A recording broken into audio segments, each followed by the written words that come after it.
അന്ന് ഞാൻ നിന്നെ നോക്കി മീശ വരിച്ചപ്പോ നീ എന്താണ് പറഞ്ഞത്? ധൈര്യം ഉണ്ടെങ്കിൽ നിന്റെ വീട്ടിൽ കയറി മോട്ടിക്കാനല്ലേ? ഈ മീശ മാധവൻ ആരെങ്കിലും മുഖത്ത് നോക്കി മീശ വിരിച്ചിട്ടുണ്ടെങ്കിൽ അന്നാന്റെ വീട്ടിൽ കയറുകയും ചെയ്യും, എന്തെങ്കിലും കക്കുകയും ചെയ്യും. ഈ മീശ മാധവൻ മോട്ടിച്ചൊന്നും ഈ ചേക്ക് വിട്ട് പുറത്തു പോയിട്ടില്ല.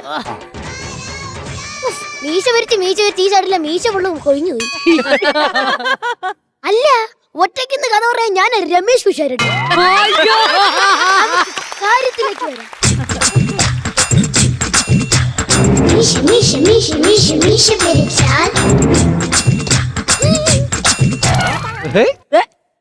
ഇതെന്താ മാധവൻ ഈ നേരത്തെ ഇവിടെ? എന്റെ പെങ്ങളെ കല്യാണം വിളിക്കാൻ വന്നത്. നീയും വരണം, പിള്ളേച്ചനും വരണം. അതിനെന്തിനാ രഹസ്യമായി പറയണേ? ഇത് രഹസ്യമായിട്ട് നടത്തുന്ന കല്യാണം, അതുകൊണ്ടാ രഹസ്യമായിട്ട് പറയുന്നത്. നീ കിടന്ന് ഉറങ്ങാൻ നോക്കെങ്കിലേ നിന്റെ അരിഞ്ഞോണ്ട് നീ കക്കാൻ പറ്റുള്ളൂ. എനിക്ക് ഉറക്കം വരുന്നില്ല. കിടന്ന് ഉറങ്ങടി, ഞാൻ താരാട്ട് പാട്ട് പാടിത്തരാൻ പോരെ? എന്നാ ഞാൻ ഇറങ്ങാം. പൊന്നീ വാവാവോ പൊന്നുണ്ണി വാവോ പൊന്നീ. അയ്യോ വേണ്ട, ഈ പാട്ടോട്ട് എനിക്ക് എന്നെ ഉറക്കം പറഞ്ഞു.